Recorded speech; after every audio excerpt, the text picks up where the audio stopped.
Shalom Bapak Ibu yang terkasih dalam nama Tuhan Yesus Kristus. Selamat berjumpa kembali bersama saya di channel Lihat Official. Jadi kita akan mereaction video TikTok kali ini. Tidak banyak tapi ada beberapa saja.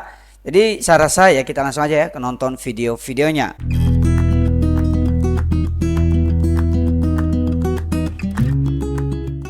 Gak heran sih kalau intoleransi masih sering muncul di negeri ini.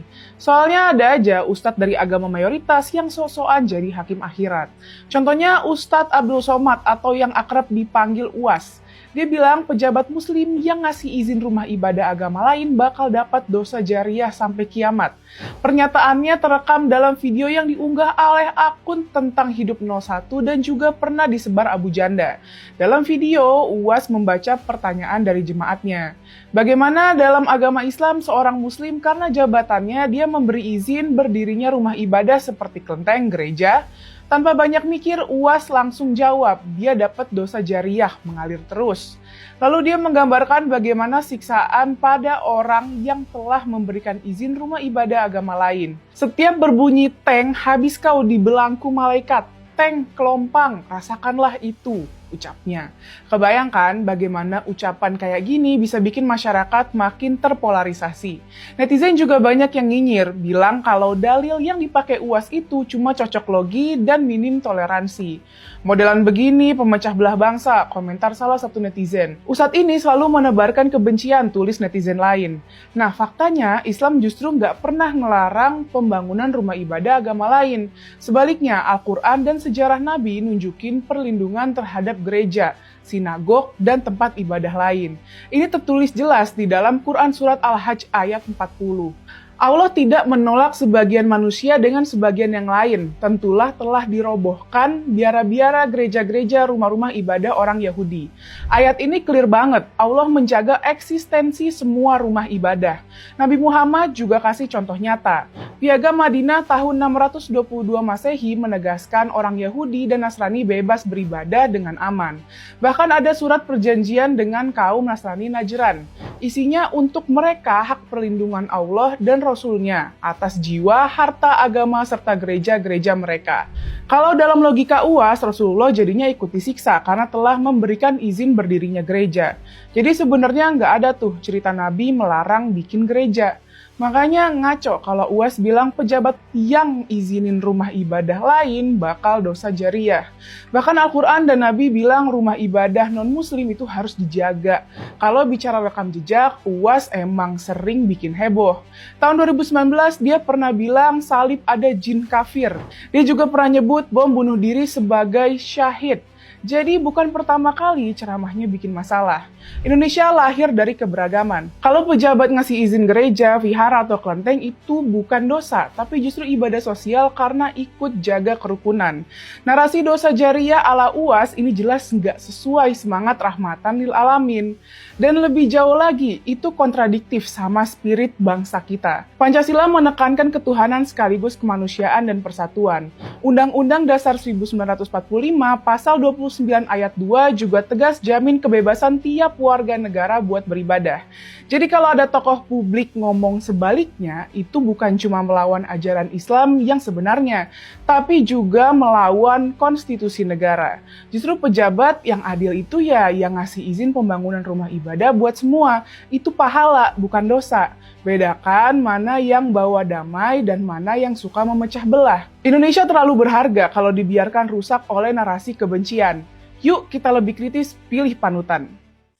Ya menurut saya sih Abdul Somad ini memang menjadi salah satu dalang membuat teman-teman kita yang beragama Islam itu ada yang makin memiliki sifat intoleran. Kenapa ya? Karena dari ceramah-ceramah beliau itu ya seperti itu.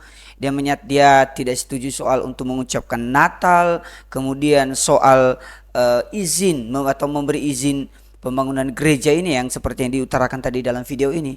Dia ini bagi saya dalangnya. Makanya setiap orang yang mendengar ya udah, karena bagi mereka kan ustadznya aja memberikan aturan seperti itu, ustadznya yang memberikan suatu nasihat seperti itu, maka jemaahnya juga mengikuti apa yang disampaikan oleh ustadznya sendiri.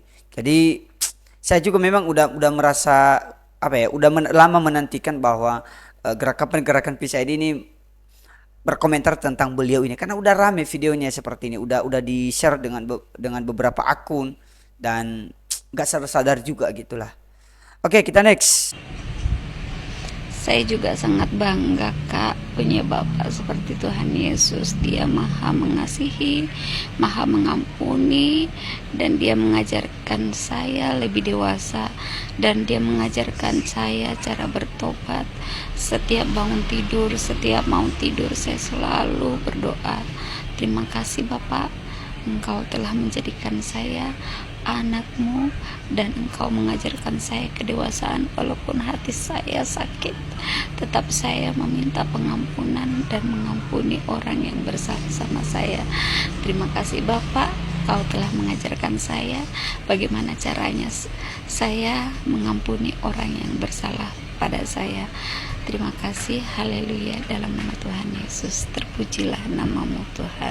Ya, teman-teman, kalau kalian tahu Ibu Nara ini, dia salah satu yang baru murtad beberapa waktu yang lalu. Maksudnya itu dia percaya kepada Tuhan Yesus.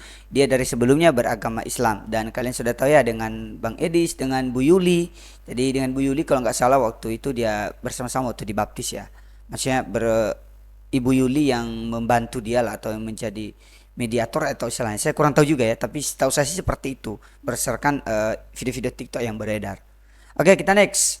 Sudah sering nonton Edis TV? Iya. Sering. Sering. Masih Islam? Masih. Sungguh nekat yang nyata. Bagaimana mungkin Purwanti sering nonton Edis TV tapi masih Islam? Allah, Allah. Kan pengen tahu maksudnya itu ajarannya gimana gitu. Ajaran apa? Edis. Baik. Di dalam saya kan seorang Kristen. Jadi saya akan memberitakan apa ajaran Kristen. Dan saya akan memberitakan apa ajaran Islam. Di dalam ajaran Kristen, beberapa kali Tuhan Yesus mengatakan kepada orang-orang yang berdosa. Contoh misalnya, kepada orang yang lumpuh. Dia katakan, pergilah dan jangan berbuat dosa lagi, supaya tidak terjadi yang lebih parah daripada ini. Kepada seorang yang didapati ini, dikatakan juga seperti itu. Tuhan Yesus selalu mengatakan, pergilah dan jangan berbuat dosa lagi. Ketika ada orang datang kepada Yesus, dikatakan selalu begitu. Disuruh bertobat, jangan berbuat dosa lagi.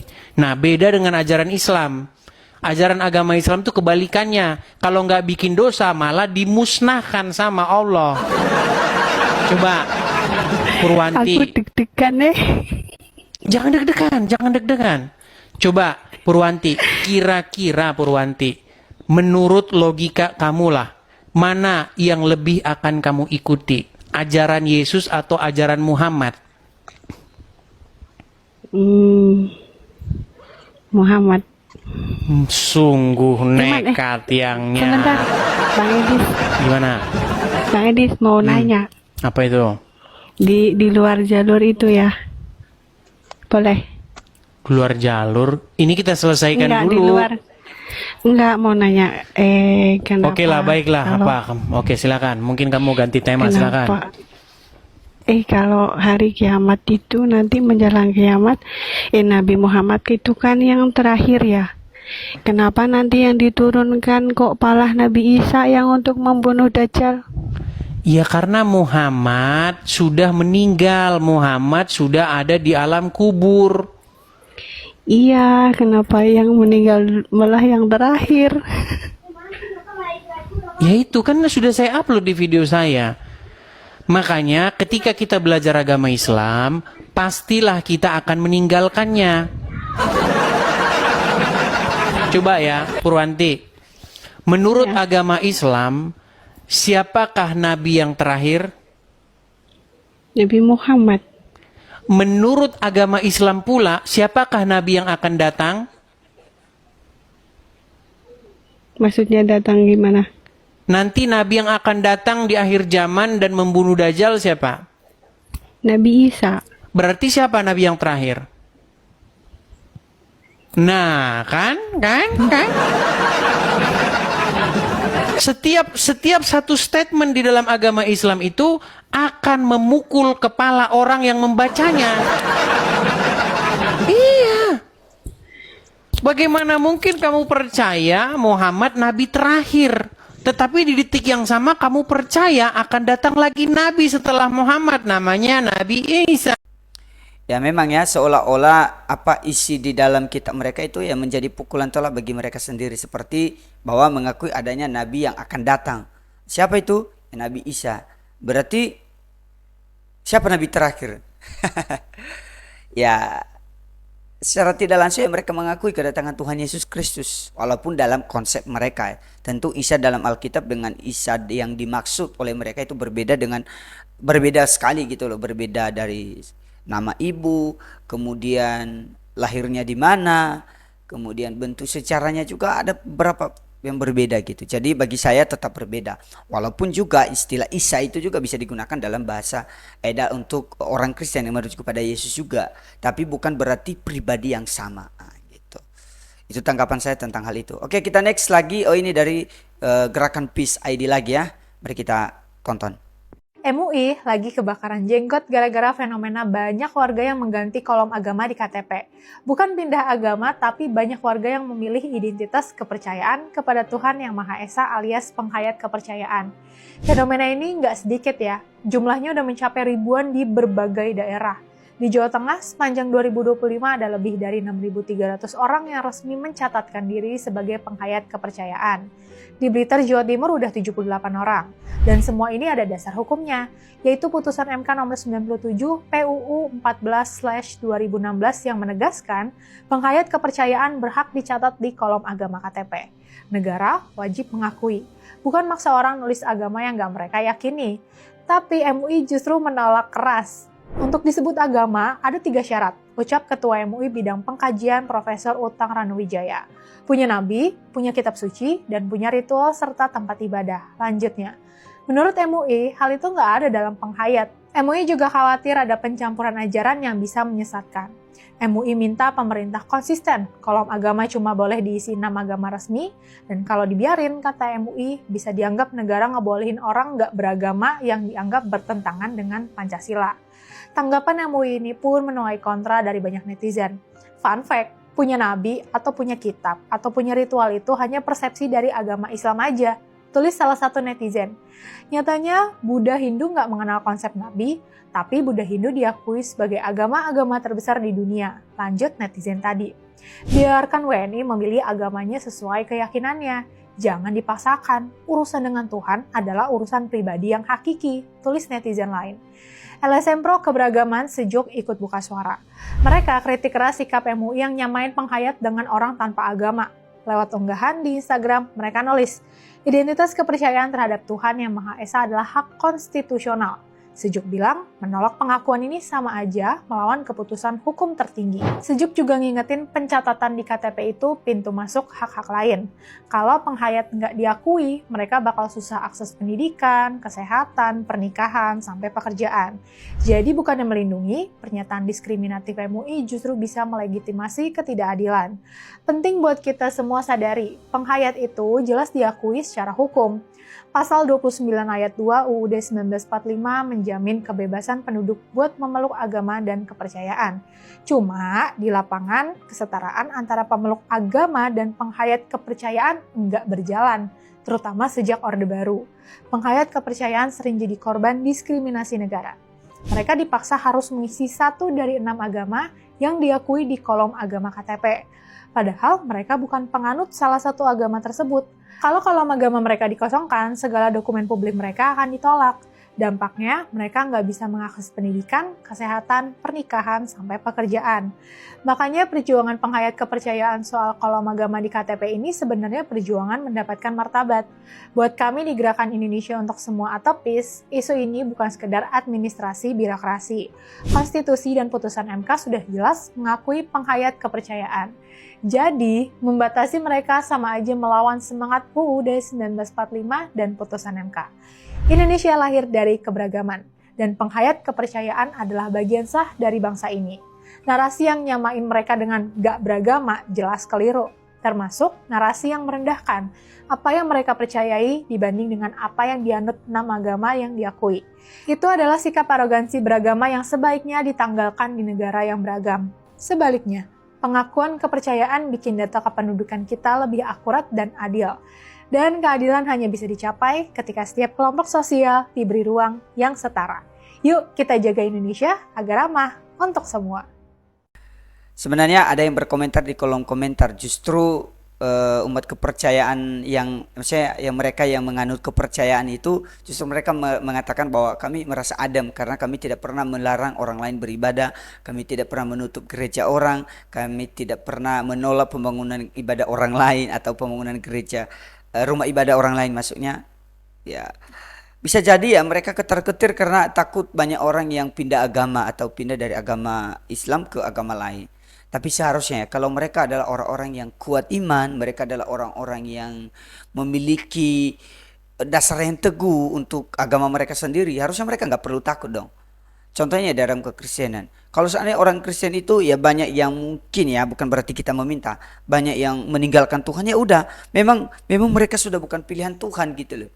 Justru orang yang bertahan ya berarti mereka betul-betul tahan uji. Ya harusnya kalau mereka memiliki iman yang kuat. Jadi kalau mau mereka pindah, mau ada 6 agama yang jelas di KTP lah dan sebagainya, itu nggak jadi masalah lagi, nggak perlu ditakuti. Makanya saya ragu mereka ini jangan-jangan takut kehilangan umat, karena mereka takut kalau kehilangan identitas sebagai mayoritas. Dugaan saya, jangan sampai seperti itu. Baik teman-teman, demikian aja video kali ini, hanya 4 video aja, semoga kalian suka. Kalau kalian suka silahkan berikan like kalian, silahkan komen apa yang menjadi saran untuk video ini dan juga untuk kebaikan channel ini ke depan. Tuhan Yesus memberkati kita semua, sampai jumpa kembali, Shalom.